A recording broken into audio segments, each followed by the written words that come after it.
Assalamualaikum. Live si thoglai ni hojin apnang live si tawjaram ge. Strait of Hormuz open hoy khre isna mayam Strait of Hormuz si ceasefire oi rifau gi open ni Iran gi tarap te hari se. Wari kharam su loi manung da wari kharam su mayam ga sanram ge. Pau su pizram ge wari kharai di asida hojik phau ba Pakistan gi Asim Munir numid humni sura ko. Mana Iran da lay rise Manipur lom gi kari pau nom ta comment da habiro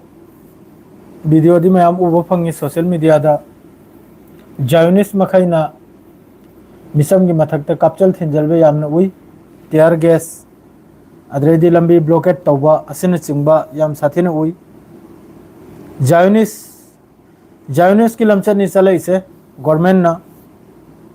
पूरा Israel की IDF की मौंगदनी हौजिक के central force न कुम थरेबे थौदोक मखैसे यामना येंगबदा मिट से थुपले सेंगना हाइबदा मिट से याम साथिन थुपले जिस तरह मखोइना तौरिबा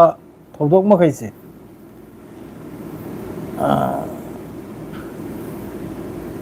यामना नुंगाइते कना कना नो मखोन लाकपरा कमेंट से अमतंग तौबिरो कमेंट अमतंग येंगजरम खिगे अदुई मतुंग मखा ताबा पाउसुकुम से जरके एमडी अब्दुल सत्तार 8738 हाई अब्दुल सत्तार कम तौरिके मोहम्मद अब्दुल सत्तार नुआरिब्रा करी पाउ नो अदम माइकई गी यामन साउन इरांग थोई है सोशल मीडिया दु उफंगी ट्विटर दसु मयामम लाखरे पोस्ट मयामम थेंगरे फेसबुक दसु रील लांग अमम मयामम थेंगरे अदम माइकई दे याम नुंगाइते मयामना नत्तबा खलबी गनोइने लाइव थोगले सईदी मिडिल ईस्ट के पाउ से पूरे लाक्समनी असिदा मणिपुर की मतंग सिदसु अदुम खरम नपसलिमनि आइना गराबदि हाइद्रसु हाइदे आइनि मयामना ngang de haini do asal da di middle east ki paune ne purga lakchri se aduga jis tarah hoji manipur manung da tawre do kharni mamang da gaza da ceasefire tawbagi matung da achanak haidi angak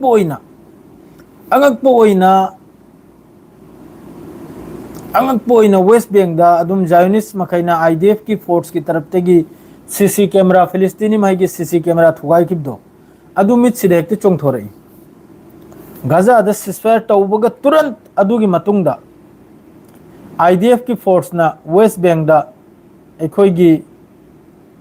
संजल लेगे yum खुदिंगदा right तौबो मतमदा मखोइने CC camera थुगाई खिबा मखोइने गाड़ी क्या थुगाई खिबा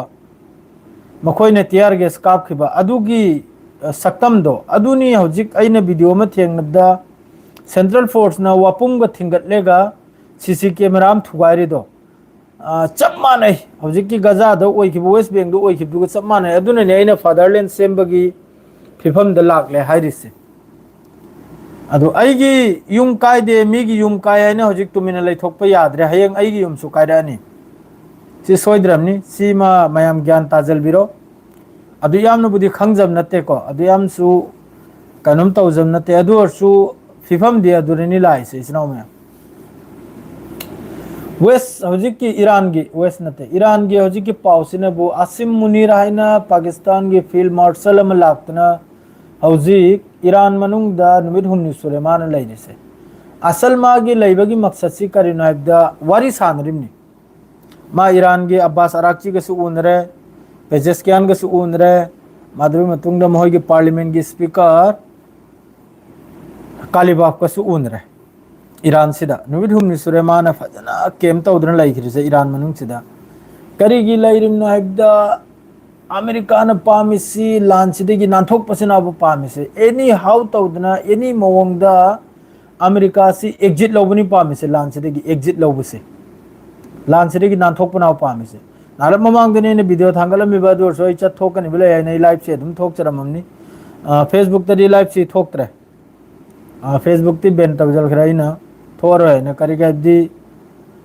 मियो खर नहल comment खर तवर ई मादुना ई तन्ना दुम Facebook से थोकत्रे सेंगना video हक्ते थांगले कलादि यामना काकपोमी यावरक लाबने यामना काकपोमी आइदि याम साथेने उसे थोइदबा अदुना live तो थोकत्रे फेसबुक ते जावैना वीडियो हक्ते नि थांगलिसे कनागुंबा फेसबुक की कनम ले बितार के दम यूट्यूब ते संगजलउ यूट्यूब ते वीडियो पुनम उ फंगनी मयाम मिडिल ईस्ट की माइकई दो इगरा मगी माइकई दो इगरा असिदा माना हुमनी हजु फाउ लैख्रिसी से अमेरिका का पुरम अखोई की वारी से सानरिम नाबने ईरान का वारी सानरगे ईरान से करी मोंगदुनो हजु पल्लिसी करी मोंगदुनो हाबदा ईरान की न्यूक्लियर प्रोग्राम से ईरान की यूरेनियम इन्वेस्टमेंट असिदनी को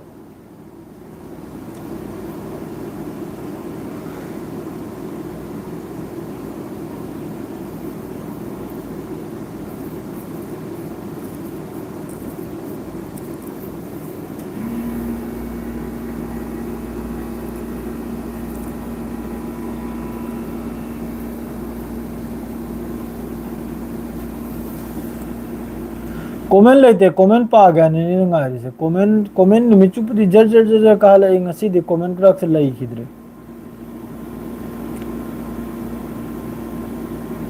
अदो स्ट्रेट ऑफ हॉर्मुज से ईरान की तरफ तक हांगदो खरे एक नंबर दा होजिक लेबनान दे सिस्फायर टहोल खरिबाई सु ईरान की पेसार दे टहोलिमनी ईरान की क्लियर वानी जब तक लेबनान के सिस्फायर टहोद्रि फाव या कोई वारीम सान रहे ना अदु की वाफम दो मुनीर दारे मुनीरना अमेरिका दारे अमेरिका की तरफ तक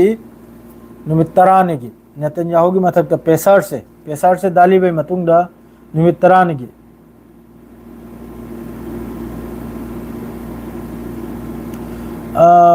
नवाब खान पाकिस्तान की हजिक की आसिफ मुनीर दो हजिक सु ईरान द लैरी मिड हुमनी हजिक फाउबा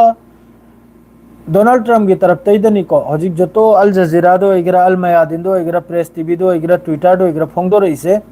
सेसफेयर की वफम से लान बुद्धि सलमान खान सोयदमकी तुंगदा तोरकना अदु सिसफायर की ओइगेरा मोहगी इस्लामाबाद वारी सानब ओइगेरा जो तो पाव थोगलै मखैसी सोशल मीडिया दा बस डोनाल्ड ट्रम्प की तरफ तगी ने ईरान की तरफ ते हजु फावबा वाफम माहरक्त्रे अब सिसफायर की मतंग सिदा माद्रेदी लान से लोय जनबै मतंग दा ईरान ना हारी सेनबु डायरेक्ट सिसफायर से ईरान तक नते सिसफायर से तौबता रदी सिगी रीजन से लोइमक सिसफायर से तौ मथवतानी से सोमदा हिजबुल्ला वगैरह यमन वगैरह इराक वगैरह ईरान वगैरह असी पुन मक्सीगा सिसफायर तौब दरकार तानी से ईरान की तरफ ते पेसार से हजिकता अदुना हजिक अहाम बद सिसफायर सिगी वारी सानब लाकपसिदा आसिफ मुनीर सिदा हरे अहान बद लेबनान दा हन सिसफायर तौना अदुगा लोइनना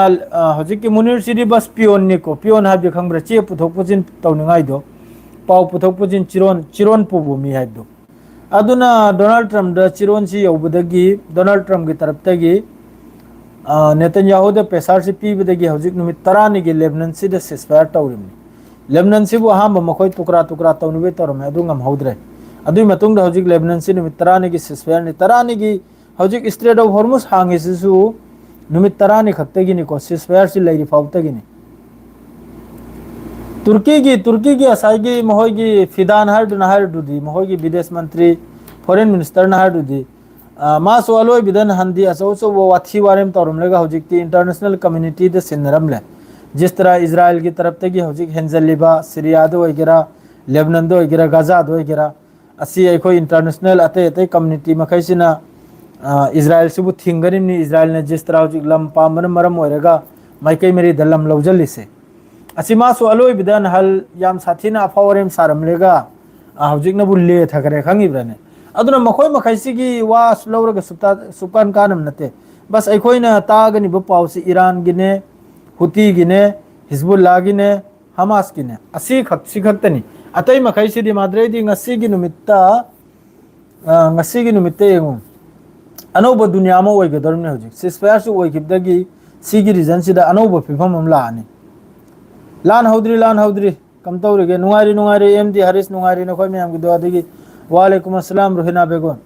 सिगी रीजन से ngasi नुमित सिदा ईरान गा यूएई गी मखोय गी वाइस प्रेसिडेंट गा वारी सानै एक नंबर दा माद्रेदी सोमनर कतर गा सुवारी सानै माद्रेदी अखोयना लैरु मफम सिगा सुवारी सानै सी पुनमक से हजिक लोइना ईरान की माइकई दिन हजिक लाइसे ईरान अमसुंग चाइना माद्रे रशिया न सिल्ली से पूरा सिगी रीजन सिदगी अमेरिका सिगी पूरा मागी नक्शे कदम से पूरा मांगहल की बा अदुगी प्लानिंग ने हजिक कुमथरे से सिगी रीजन सिदा मिडिल ईस्ट सिदा मांगसु मांगलमनी हजिक सिगी मिडिल ईस्ट लैरिबा सऊदी अरब वगैरह कतर वगैरह ओमान वगैरह दुबई वगैरह बहरान वगैरह असी पुनमक से हजिक लोइना एशिया रोमदा अहमद अमेरिका थादोकलेगा एशिया रोमदा चाइना रोमदा रशिया रोमदा ईरान रोमदा पाकिस्तान रोमदा लोइना तल तल तल तल लेजलकले मखोयगी सिक्योरिटी हान ngak selido america na ngak sel hojik america gi mkhoi mateng lawro america gi mateng lawro hojik sida mkhoi ne lawra da pakistan gi na hoi iran gi na hoi ate ate gi russia gi china gi lawro kadarni america gi patta somde gi pura clear hoy khre iran na nuclear sare harisi israel su Salman Khan कनानो Iran nuclear सारे यांगोंदा मक्तंग हाइबिरो कम ब पाउद फोंगदोर इमनो आइसो मक्तंग मयाम द ब्रेकिंग अपडेट हाइन पीज होगे असुम तौदना पंगांगांग बा माद्रेदी पंगतौ तौबु मयाम सु लैरे सोशल मीडिया सिदा खलुरेगा ओरे हाइबो धानिंग दे मसामसाइ होने जरिम निमरायना ओरे तौजरसनेना अदुकुम ओइद पादो पाउदो अदुनि खोनि चाइसे हौजिक ईरान गा हौजिक पनरिसि करिनाइबदा पाकिस्तान ने ईरान द सोलिसि करिनाइबदा अमेरिका ना हारिम नबु यूरेनियम इन्वेस्टमेंट तौबदु पिथो ओसिनी ईरान ना हारिम नबु अदुगुम यूरेनियम इन्वेस्टमेंट दि जमीन मनुंग द लैसिनी असिदा हौजिक पनरिमनि रोहिना नंग तेरा खोंगदगी नत्रो खंगद्रे नखोय मसेन हौनरो आइदी सऊदी अरब तगी नि मोहम्मद जाउल हक आइदी सऊदी अरब तगी नि नखोय मसेन गिद्रि नखोय मसेन हंगनरो अदु हौजिक त पल्लिसि यूरेनियम इन्वेस्टमेंट माद्रेदी यूरेनियम कनम तौदना हौजिक तनी बेड बॉय हौजिक तई लाइफ से मफम हम सकनि ब्लाई तो लाइफ से ngasi दे तौरमगे अदुगा कमेंट से जो लोइमकी पाथोकलमगे ngasi दि थोकलामनि सिदा जोतो सिसफायर की वा मखै से हौजिक अते ते पाउ में अमम थोकलखिनि सिसफायर की वा से हौजिक फाउ ईरान की तरफ तगी वाहिद कलामम तौरक्तरी ईरान की तरफ तगी बस अमेरिका की तरफ तगी पाकिस्तान की तरफ तगी पुंग थिलिम ngang को ईरान की तरफ तगी साइलेंट नि ईरान की तरफ तगी हेक्टर डिसीजन लौबे याम नते लाइव क्वेश्चन से याय कसु कायदे कोइहलबा पुंग क्या यौरे तरत तरत फाव तौबे यादुम ब्रो पाकिस्तान पीस की किचन चेन ली अदुगा इंडिया की खंबी द्रे ब्रो इंडिया की खंबी द्रे इंडिया सिगी समना इंडिया की सु मणिपुर की सु पावला कने लोरम दारी नाइको थैंक यू फरीद पाइनएप्पल हारि मारे नहा के ममिंग से fruit pineapple thank you very much थागत पे बेदमक्ता नखोय मैम की मतेंग देगी 16,000 सु सब्सक्राइबर यौखरे यूट्यूब सिदा अल्हम्दुलिल्लाह ने नखोय मैम की सपोर्ट तगी अइना हौजी एंगलंबनी यूट्यूब की मखोय कनम सिदा दु नेट सि थिंग मनिना व्यू सि खर वाली अदोरसु कसुका दे बेरा लेते नेट हांग डायरेक्शनी इंशाल्लाह सोयदम की हांगलकनी नेट सु मदु मखोयना जिस तरह हौजी तौरु पिबम मखै सिदी पूरा आईडी उरगा आईडी अंगक पसु चली आईडी की जिस तरह मखोयना हौजिक तौरइदो सेंट्रल फोर्स ने जिस तरह हौजिक मणिपुर मनुंग द लौरबे स्टेप मखै से उरगा आईडी गजा करा मानजल गजा लेबनान जिस तरह ममांग द वेस्ट बैंक द प्रोटेस्ट तौकिदो अदुई मवंग दु द पूरा अदुगी मवंग दनि मखोयना लौरसे पूरा आईडीएफ की फोर्स की मतुंग इननि ने पूरा फादरलैंड की इंशाल्लाह फादरलैंड की पूरा नक्शे कदम दनी हौजिक सेंट्रल फोर्स न कुमले से नक्शे कदम दनी कुमले से मखोयना सी पीस पुरक पे आखरमना पीस फजन पुरक पे आखरमना अनोक पुसे पब्लिक महगी मथक से जुलुम से तौरी अमेरिकाना पामिसिनबु जेसारखम तौदना एनी हाउ तौदना मा नानथोक प्लान सिदगी अदुनी माना कल्पना माना हौजिक नैजल्लाइजे पाकिस्तान की आसिम मुनीर पियोन बु थारक लेगा हौजिक नैन हलिमनी दुगा आसिम मुनीर नामका ईरान मनुंग द उनरिसिन उननिंगिसिनबु ईरान की सुप्रीम लीडर अते अते की लोइमक उनरे जनरल कया उनरे माद्रे मखोगी अचो प्रेसिडेंट माद्रे दी फॉरेन मिनिस्टर अमा लोइन उनरे को गजा की सुपावलो हरे के तलतर लाइफ से सांगन शाडी तलतर हरे अगेदन इजराइल दी हौजिक कपले खांग नि सोम द सिसफायर सु तौखरे लेबनान द मादु को हाइरे सी की सरकार सिदा मखोय कामयाब ओइद्रे मथंग की सरकार द नेतन्याहु नते बिदा तो सरकार ला को मखोय सोइदम की साउथ लेबनान से पूरा कब्जा तौनुसिनी लान लोइद्री मिडिल ईस्ट लान मयामम लेरी इजराइल की मकसद तोंगालनी इजराइल की मकसद मागी ग्रेटर इजराइल दुनी अमेरिका इजराइल ब्रो पाकिस्तान चीफ ईरान द पीस किदमक अदुगा इंडिया की करी तुमिन लैरिबा करी पीस मतंगदा अमेरिका इजराइल अनिमक मपुक सेंगदे लाल अमुक तौरकनी सोइद्रमनी सुबसोय सोइद्रमनी अब्दुल वाहिद सुबसोय सोइद्रमनी सिसफेयर तौदन फै आइगी मोतदी इजराइल सी हलोवी अदुम मा लोइसिनबना फखरा खल्ली सिसफेयर तौरिसे असि आई वाखलददी नाकल म सेंगदोकलगे सिसफेयर तौबदुना फै आइगी हिसाब त सोय हाइज्रिमनिको करिगादी हौजिक जिस तरह मखोयगी सिदसु पाकिस्तान ईरान दसु चाइना की तरफ तगी कार्गो फ्लाइट निपाल मापल ताबगी वानिको कार्गो फ्लाइट निपाल मापल ईरान द तारसी खुजु खुलाई पुरे इनब अदुम तौदना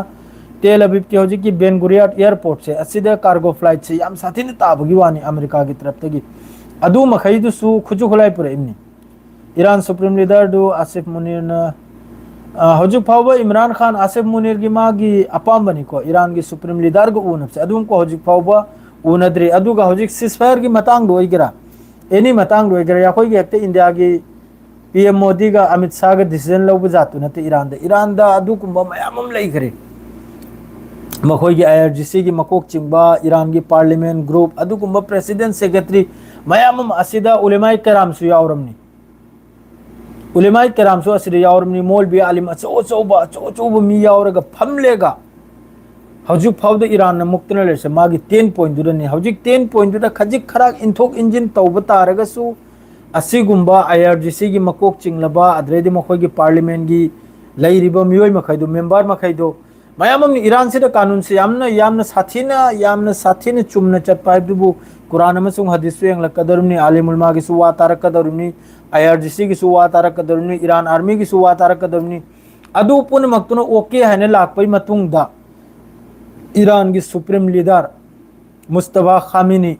महाकना एप्रूव तौरक्पै मतुंगदा हौजिफाव ईरान की तरफ ते करिगिनो कमेंट फाव लाक्त्रिसे सोमददी डोनाल्ड ट्रम्प ने इसै सक्तन लोइखरा ईरान के यामना नक्चनरे पॉइंट खरम दसु यारंबे तौरंबे पाकिस्तान का अदु पुन मक्की मकोकता अलुई बिदा लास्ट ईरान की सुप्रीम लीडर की तरफ ते की ओके हाइरक्पै मतुंगदनी सिसफायर वगैरह लान वगैरह एनी वगैरह कुमथरकदर से हक्ते चोंगेलेगा अमित शाह ना बिल मा हौजिक ह्यूमन्स बिल आइनरा कनो नुपी की वुमेन बिल कनो अमा पास तौग्रमने हौजिक हक्ते मोय मंगा तरानने पाउसिदा लाउथो ngasi नुपी ना ब्रो इंडिया के मणिपुर से कनोम सिदी मणिपुर सिदी आइना जिस तरह हौजिक फोटो थोकलेबा वीडियो थोकलेबा आइदा उबा फंगिको वा याम गांगलोगे वा मचाम खतर हनगे मकसद इंडिया गवर्नमेंट की मकसद आई वखलदा गजा फिलिस्तीन सेम्बगी मवंगदनी गजा फिलिस्तीन सेमलेगा ऑक्युपाइड तौजलबा अदुगा अतोपा मीदा लमसि पिथोकबा अदुगुमै फिफमदनी जिस तरह मखोइना कैमरा थोगाइरिबा जिस तरह प्रोटेस्टर मखै की मथकते टीआर गैस माद्रेद नोंमै कापसलबा थिंजलबा फूदन चाइना तौरिबा सिकुंबा वीडियो मैम से उरेगा आई गजा अमसुंग वेस्ट बैंक निंगसिंग लेबनान निंगसिंग सेंगनाइदा मिडिल ईस्ट निंगसिंग ए सेंगनाइदा उरेगा जिस तरह मखोइन वापुम न सुम थिंगलेगा सीसी कैमरा थुगारिदो गजा की सिसफायर की तुरंत हाइदुबु सिसफायर लोइबगा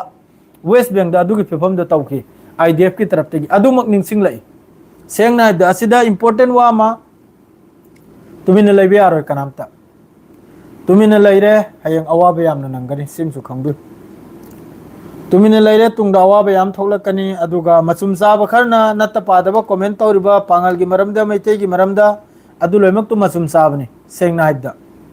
अदु लोइमक तु मचुम चाबनी पांगल बुसु मखा ताना योंथोक पिरिबा अदरे मैते बुसु मखा ताना योंथोक पिरिबा अदु मखैदुना कसुकान रे सिगी मतमसिदा योंथोक योंजिल तौरगा अखोय मसेन फूनरगा थीनबगी सिमजेब थाने ने तौरिदो अदु मखैदो आयाम द फेक अकाउंट सुलै फेक अकाउंट नतब सुलै अदु मखैदो मसुम साबनी आई वखलदा अदु मखैदो सलमा थी साबनी सलमा युंगा ममाई ताबजानी अदु मखैगी वाद लौगनु अमत्त ओरगा पीस पुरकनबो होनबिउ मयाम पुनमो अखोय गिसो हमेशा सपोर्ट लाकनी इंशाल्लाह सोइदमकी अखोय तरफ तगिसो सोइदमकी सपोर्ट लाकनी खोलाव लाकनी सोशल मीडिया दो वगैरह अमद वगैरह पीस यामने जरूरी नि पीस अयिंग पुरक्प यामने जरूरी नि अमत ओइना नुंगसिनना अयिंग पुरक्प यामने जरूरी नि अल्लाह मपु महकनसु हजर हिफाजत तौबसु ईरान बु खुदोंग जालिम मखोय ꯍꯧꯖꯟꯅ ꯌꯦꯡꯅꯁꯨ tumba ngamle Iran bu yang Donald Trump na hojik ceasefire ama mahairise lan ngamdabduna lan ngamba mina ceasefire hainu kunotin de law bande ma Strait of Hormuz tama blockade tawdra lairo dana ma Iran bu ma kamjor tawne hojik na bu aham badana bu Iran gi manung de lan taru kuse makok tagi hai thejra ge Iran gi manung de lan taru kuse regime change makoi na karai na amasu makoi gi USA da phammi ba kainong ko bni maming do Iran gi no president oi dorum nai na maming du kanam ko ine saba saibra kari hai adu karai na mang khre magi statement mang khre Donald Trump gi statement kari lei harak ubro Donald Trump na hari sinabu Strait of Hormuz open oire aduga Iran ga point kaya amdi yanare madrai di ma Islamabad chakani karigumba Asif Munir na harau bu pausi purakpa taragadi adrai di Strait of Hormuz hangle Iran gi damakta blockade ni mana hari se Asif pune maksini aduga ceasefire si yobagi yamna nakchal lesini magi Donald Trump ki taraf tagi ni ko Dr. Donald Trump ki taraf tagi ceasefire si yam sathina nakchal le sigi weekend sir oibigi wani Iran की तरफ तक वाहिद कलाम लागते Iran की तरफ तक बस लाइसी नुमित तरानी ceasefire ओइरी से होजी south Lebanon दा असी फाउबगी स्ट्रेट ऑफ हॉर्मुज ईरान की तरफ तक ओपन इसिन अजय ब्रोगी वाहिता बद पेन जय ब्रोगी दमक थैंक यू इताओ अमेरिका की डोनाल्ड ट्रम्प की वासिदा आईदी कोक्सी आई कोक नंग नते इमरान खान आई नि कोक सुद्रिबा आई नि कोक सारिबा मागी वंगांग संगांग माना पीरबी स्टेटमेंट माना ngangliba ayukna ama laurangna ama haurelna ama mathong sumnai nai drimni aina pau se piba ga machin thib da taraba mana haramani somda 10 point da kabakam yanre madre di Iran ki taraf tegi uranium investment pithok padasu uranium le ridu pib da su yanre haram lega nalam matung da Iran ki taraf te laya bapte statement ama ai khoi 10 point da gi maning subal hal bangam loena adu de ina mamang da pau piram du machin thib ta ya ba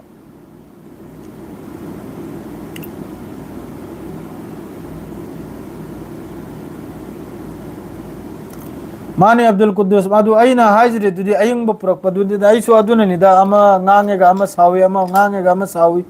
aduna nungaite sengna de yembri yamna nungaite yamna pen de jistra hujik oiri fi famai di yamna nungaite yam satina condemn tawninga wafam ni government ki mathakta ama sung central force ki mathakta Trump se mani itaw nangna ame salam nahak na hardo aseng muni mahak si adugu mioyamni Pakistani Asif Munir lakpada Iran gi jet fighter na escort tawi hai asida jet fire na escort tawgi wasidi aidi thengne deko sengna de yam phajana welcome di tawki aduga Iran da jet fighter le si hana gi makhoi gi J4 hybrid kaino tongna likhraba kainomni Donald Trump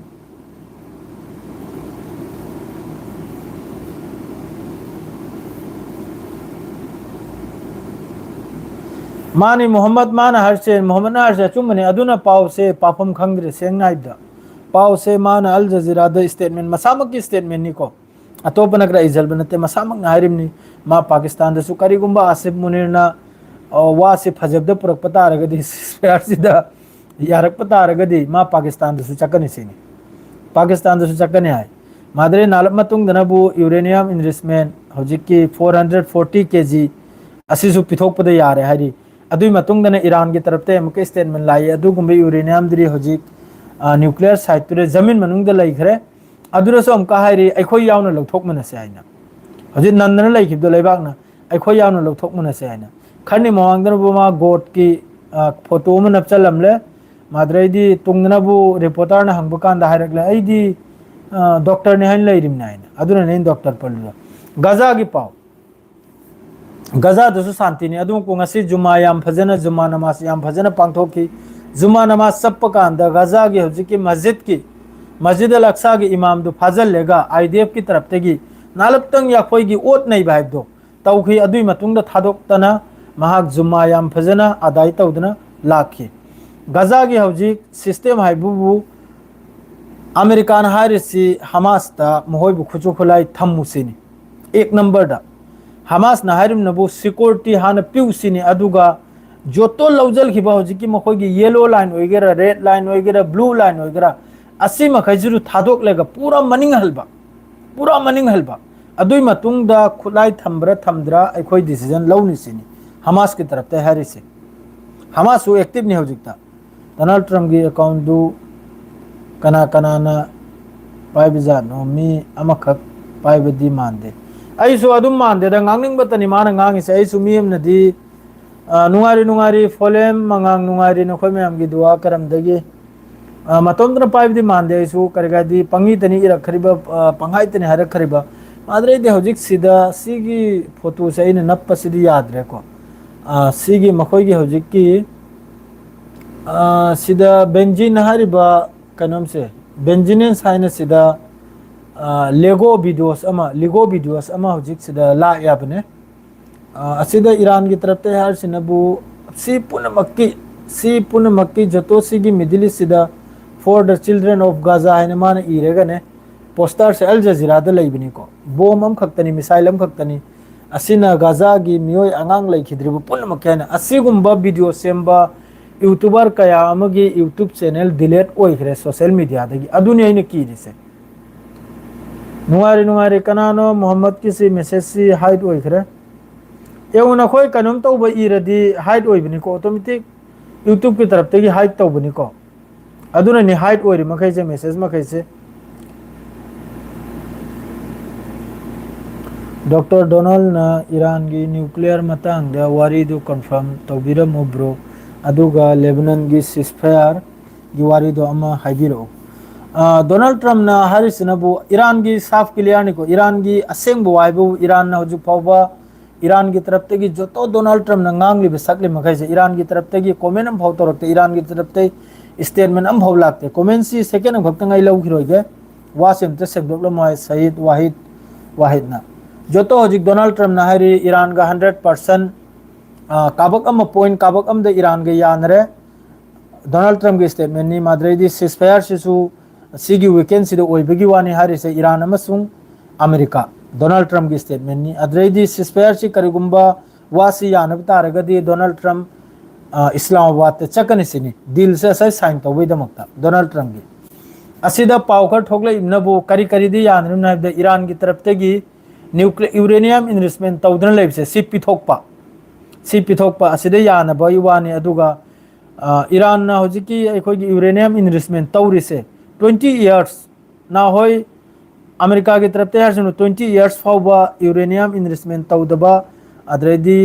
nuclear programme से सी season अदबा अदुगा Iran की तरफ ते की हारिसनबु 5 years सी फावदनी होजिक high रिमनी Iran की तरफ ते statement हम फाव लागते पाव खुदिंग अल जजीरा दा 5 इयर्स 10 इयर्स 20 इयर्स सीनी यूरेनियम इन्वेस्टमेंट अदुगा लैरिबा यूरेनियम मखैदु अमेरिका दा सिन्नबा अदुदे ईरान की तरफ ते लाइसिनबो अदुगुंबे यूरेनियम दु ईरान की न्यूक्लियर साइट ते जमीन मनुंगदा नंदना लैखरे अमेरिका ना हारी अखो यावना लौथोकसे हैना सिदा लैरे सी ईरान की तरफ ते की सी की मतंग दा हौजिक की स्ट्रेट ऑफ हार्मुज सिसु अमेरिका ना सोंगबै मतुंग दा ईरान ना हारे इमने स्ट्रेट ऑफ हार्मुज सि ओपन ओरिसि बस सिसफायर ओइरबो नुमित 30 से असि खक्तेगी नाइना नुमित 30 हौजिक सिसफायर ओरिसे लेबनान गा असि फाव खक्तेगी नि स्ट्रेट ऑफ हार्मुज हांगिसे असि की सिसफायर सि करिगुम परमानेंट ओइबे तारगदी स्ट्रेट ऑफ हार्मुज हांगले परमानेंट ओइद्रगदी स्ट्रेट ऑफ हार्मुज हिंगली असि की मथक्ता अमक्का डोनाल्ड ट्रम्प ना हारिसिनबु ईरान की पोर्ट मखै ब्लॉक तौरिसिनि मखोय हौजिकसु ईरान की जहाज मखै मखोय की तरफ तगी अमेरिका की तरफ तगी ब्लॉक तौरिसिनि जोतो सिदा डोनाल्ड ट्रम्प ना जोतो ngang जो स्टेटमेंट पिरखरि मखैसे सिगी जवाब अम फाव ईरान की तरफ ते पिरक्तरी ना सिसफायर की मतंगदा ना यूरेनियम की मतंगदा ना न्यूक्लियर की मतंगदा अम फाव कमेंट तौरक्तरी होजिबो ईरान की तरफ ते अब्बास अराक्ची होइगेरा अब्बास अराक्ची की ट्विटर दा पोस्ट अम खक्तनी लाइसे स्ट्रेट ऑफ हार्मुज ओपन नि आइना सिसफायर तौरी फावगी सिसफायर नुमित 30 सि लैरि फावगी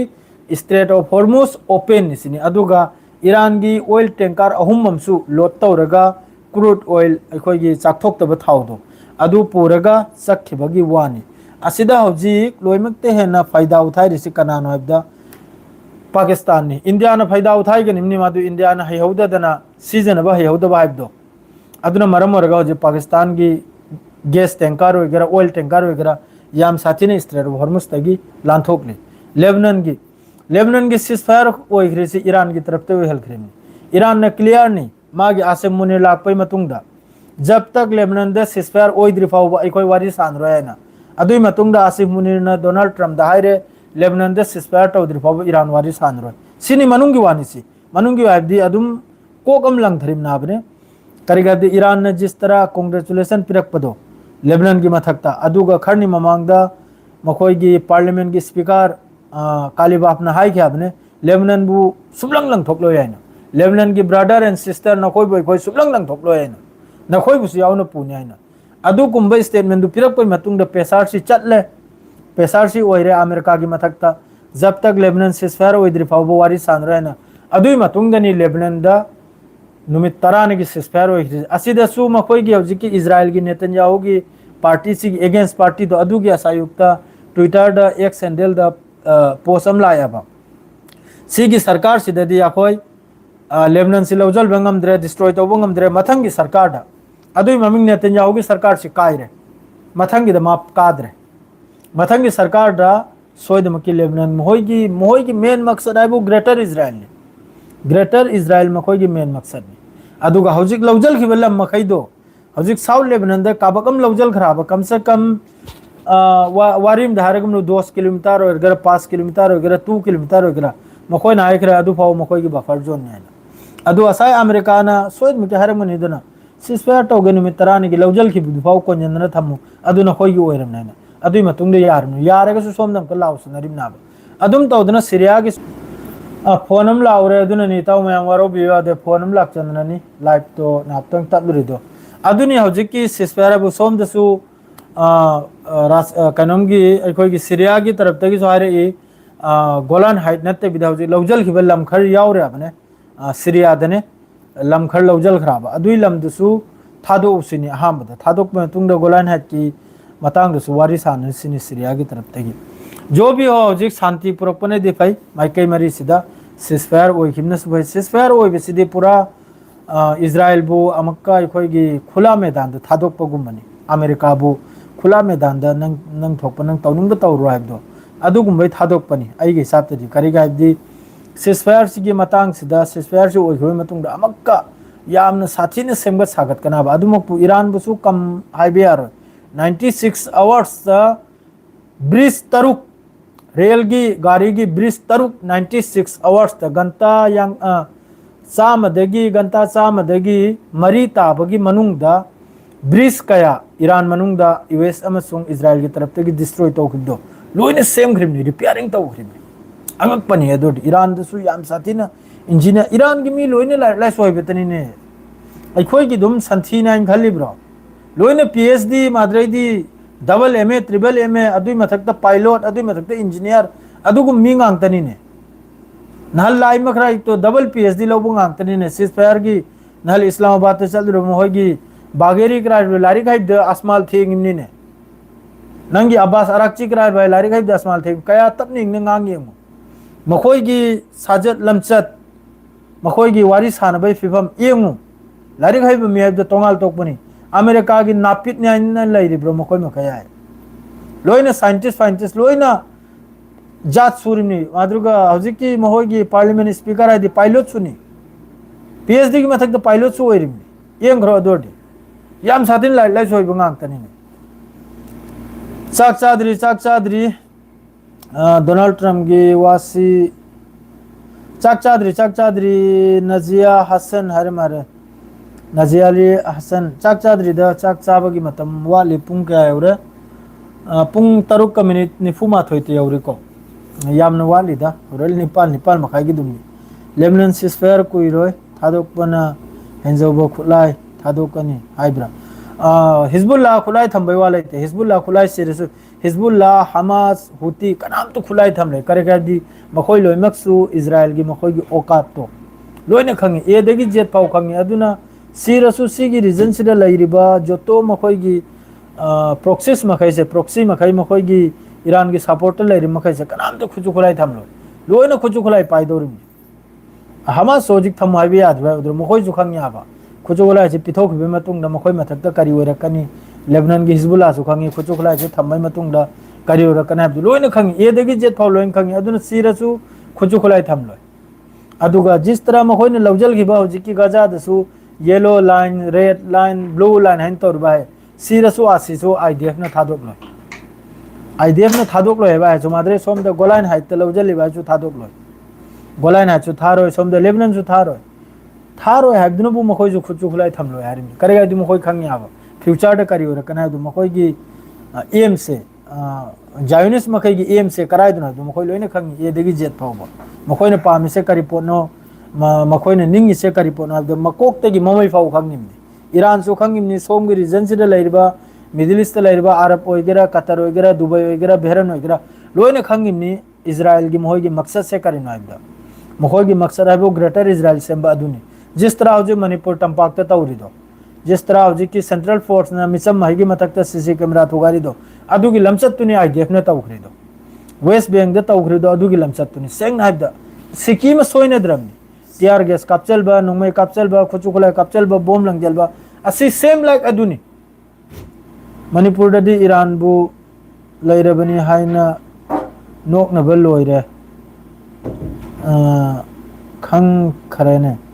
नोकनरे दुकान रोय ईरान नते हौजे गाजा ने द्रो ओरिदो जायोनिस मखैने जुलुम ने हौजिक तौरिदो मणिपुर की पब्लिक की मथकता तौरिदो जुलुम नि अदु खंग बताबा अरब वर्ल्ड सिदी मणिपुर गा मानरे चप मानरिमनी एकदम सुबसोय सोइनद्रमनी खाव पाइबा मसुम चाबा अदु ngang अयामबदा अदु हौजिक लाखा म तौरसु हयेंग इलेक्शन मतमदा अमक नमखिनाबा असिगिनाबा अखोना वा ngangningdrido हौजिक आइना मिसंग चंग्र ngangaga आइना सरकार सिबु फत्ते आइरगाबा अदुगुम सरकार दुरि अखोय बुत पिरो चैना हयेंग मतम योरकपदा लैदि चोंगजेलदना नमखिनाबा मथक्तगी ऑर्डर लापनिना लैदक्ते चोंगजेलेंग अदुना कीदना ngangnद्रिमनाबा लैसे अदुम माइकैदे लैसे यामना फत्रे कुर्सी पाम मिनी कुर्सी पाम्बा कम्युनिटी एमनी मखोइसे सेंग नाइबदा कुर्सी ने यारो मिसम मयाममनी हौजिक सीरी से मणिपुर दा मिसम की मथक्तनी जुलुम तौरिसे प्रोटेस्ट फजने तबने इंगने तौरे करी मथौगी मखोइ कपचल दिनजल गदौरी अंगम बसाइम नत्रा दुआनी हमेशा अथुबदा अयिंग पुरक्पा अथुबदा शांति पुरक्पा असे खक्तने अखोइने निजरी से हमेशा अथुबदा खन्न चाइनदबीदा तबने इंगना अदु सरकार की तरफ तगीदी आइगी वखलदा थाजद्रे सरकार की मिजाज तोंगालने आइगी हिसाब से सरकार की वखल तोंगालने सरकार की तरफ तगीदी आइदी थाज वाली को सेंगना दोवारो बिवादे मिडिल ईस्ट की ग्रुप खरा करी हारे मिडिल ईस्ट की ग्रुप मखैसी मिडिल ईस्ट लैरबा अखोइगी इस्लामिक सुन्नी कंट्री मखैसी लोइना हौजिक रशिया चाइना ईरान की तंपाकता लोइना ममैदा तलत इनरकले इंशाल्लाह सोयदमकी सिसफायर की मतुंगदा मिडिल ईस्ट दा फिफम अमला आनी सोयदमकी अमेरिका से सोमदगी यामना लापना सीरिया दबुदे क्लियर ओइखरमनी सीरिया ददि अमेरिका की बेस अमफाव लैत्रमनी अमखक लैरमबदसु थादोकलमेगा सखरमनी जॉर्डन लमदा हौजिक सिदा लोमतेन अखोइना लैरि मफम सिजो हौजिक अमेरिका दगी पुरा नानथोकले वालेकुम अस्सलाम अद्रैदी कतर पुरा नानथोकले ओमान पुरा नानथोकले सिदा अनी खक्तनी यूएई अमसुंग बहरन से अमग जॉर्डन मखोय अहुम सी खजिक ममै से पारी अदुमकबु यूएई की मखोय की फॉरेन मिनिस्टर वाइस प्रेसिडेंट अद्रैदी जॉर्डन की हजि फावबा स्टेटमेंट अमफाव लाक्रे जॉर्डन सिदे पुरा याद रे को जॉर्डन सिदे पुरा याद रे बहुत जुलुम पार्टी दी अमुक हलक लरोइदा अब्दुल वाहिद अदु हलक लोइदनिमनी अदु मखोय से पुरा सेंगदोखि मथौ ताय मखोय से पुरा सेंगदोक मथौ ताय अदुगा अनोबला आइबा सरकार दुगा हाइनबो वाफम अमता बताय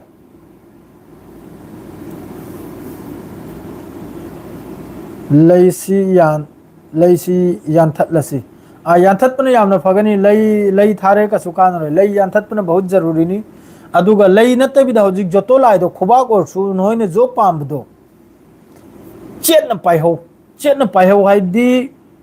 मफम अम नाइना पाइहौ मथौ तानी अदुसु हयेंग अदुम मसुम चाबा ओइखरदी तुंगदा बेरा थांगलकनी लईबुदी कक्थलेगा हौजे अतोप लाकदौरिदो अदुगसु अचेतपमा अखोइगी मरक सिदा तुंगनाव सिकुंबसी थोकलक्तनबा चुमना विचार तौबीबा any थबक्तसु Chumna lambi takpuiba adugumbagi wafum mama taunrega semgat kanimni natra diyar tungda so amaka nungai tam tholakani net si aigi si chappi net si aigi si chappi kaino juber wifi ra na hoi data di hangdri an taida manipur lai pakta adu taina pham makoi gi karaida data da makoi na tai dri karaida data da karage di asai gi oiriba makoi gi aslet to makoi gi khaslet to social media da thokinira pausi mapan da thokinira ne khaslet to adunani ger wakhal homle